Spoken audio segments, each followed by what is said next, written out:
Hello hello और बढ़ा था।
हेलो जिनकी तोहरे नामे तरमीन हो गई ए राजा तो देखले बड़ा दिन हो गई ए राजा तो देखले बड़ा दिन हो गई।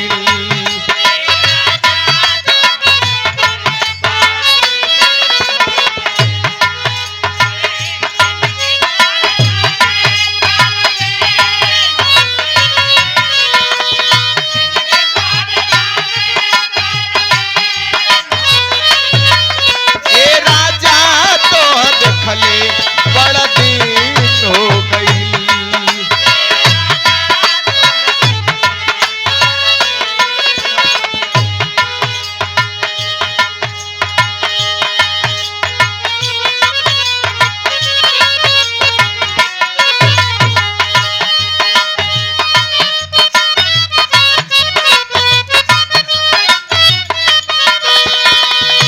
हो आइल पहला मिलनवा मिलल सजनी से सजनवा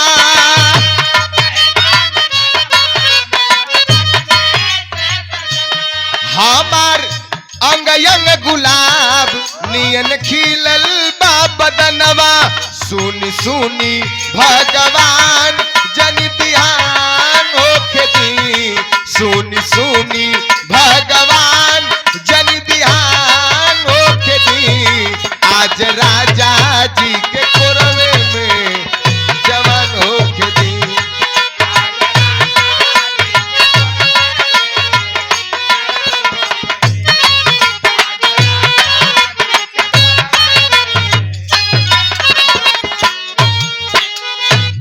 ₹101 का आशीर्वाद आदरणीय आप रमापति विश्वकर्मा ग्राम भैसहा से बहुत बहुत प्रणाम है। उपस्थित जनता का प्रणाम और बहुत ही अच्छा प्रस्तुति आप लोगन के देखे सुने के मिलल है और बहुत ही शानदार बिरहा हास्य रस के भरपूर आनंद आप लोगन लेहला।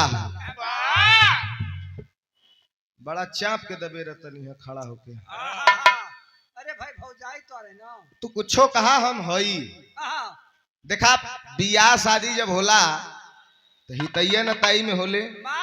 अब बियाहे के पहले अगर उ हिताई में चल जीबा तो के लड़की के तो डायरेक्ट थोड़ो कहबा कि तू होवे वाली हमार मेहर हो हैं। बियाहे के बाद सब रिश्ता जुड़ जाला। जैसे अब हमरे है भैया हुआ अभी नाते में हमार साढ़ू लगल पहले लगत तलन ना लगत तलन अब हो गईलू तू भौजी। अब ओके तू केतना कुछो कहा लेकिन यहर मनवैया ना है, माने के ना तैयार माने के तैयार ना है। तू मना करा तोहार दुल्हा मना करे, लेकिन हमरे बड़का बाबू जौन हुआ वो कहलन कि एकदम ठीक हुए बच्ची, मन है मत बच्ची लगी है तू जौन है कहो। राम मिलन बड़का बाबू वहां पे बात कर लेली, तू गावत अलू तब तो कहलन नहीं बच्ची तू अपने जगह सही हुआ, हईन तो हईन मन कौन बात है, हऊ तो हऊ एमन लाजात का हऊ। अरे भौजैया कहली है, भौजाई कह के तुमसे कुछ लेत ना न हई, तोके सम्माने देत है, अदब देत है। हाँ लेकिन भौजाई है तो लक्ष्मण वाला भौजाई है, देवर है। तू सीता भाभी बन के रहा, हम लक्ष्मण देवर बन के रहा। सही हो, इतना बड़ा तो हम उपाधि दे दिली सीता जी को। भैया भले राम न हो लेकिन हम लक्ष्मण है। नहीं राम उन्हें ना कहो, हमार बड़ भाई हूँ। हाँ इशारा बाजी कहला तो हमके देखत ही हम रथुआ बनारस में चला ला।